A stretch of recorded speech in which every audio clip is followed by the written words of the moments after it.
Have to, had to, use to ఈ మూడు పదాలని ఇంగ్లీష్లో ఎక్కడ ఉపయోగించాలో మనం చాలా కన్ఫ్యూజ్ అవుతుంటాం. బేసికల్గా హ్యావ్ టుని మనం ప్రజెంట్లో ఉపయోగిస్తాము, హ్యాడ్ టుని పాస్ట్లో ఉపయోగిస్తాము, యూజ్ టుని కూడా పాస్ట్లోనే ఉపయోగిస్తాము. హ్యావ్ టు అంటే ఒక పని బాధ్యతగా చేయాల్సి ఉంది అని చెప్పే క్రమంలో ఉపయోగిస్తాము.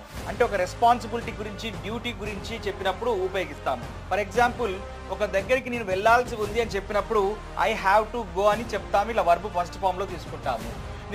నాకు ఇష్టం లేకపోయినప్పటికీ కూడా ఒక పనిని చేయాల్సి వచ్చింది కంపల్షన్తో అని చెప్పాలనుకోండి పాస్ట్ ఆబ్లిగేషన్గా, అప్పుడు మనం హ్యాడ్ టుతో చెప్తాము. ఫర్ ఎగ్జాంపుల్, నేను ఒక ఫంక్షన్కి వెళ్ళాల్సి వచ్చిందని చెప్పాలనుకోండి ఐ హ్యాడ్ టు గో అంటాము, వర్బుని ఫస్ట్ ఫామ్లో ఉపయోగిస్తాము. ఒకప్పుడు నేను చేసేవాడిని, ఇప్పుడు ఆ అలవాటు లేదు నాకు అని చెప్పాలనుకోండి సింపుల్గా మనము యూజ్ టుతో చెప్తాము. పాస్ట్ హ్యాబిచువల్ యాక్షన్స్ ఒకప్పుడు చేసేవాడిని అని చెప్పాలి.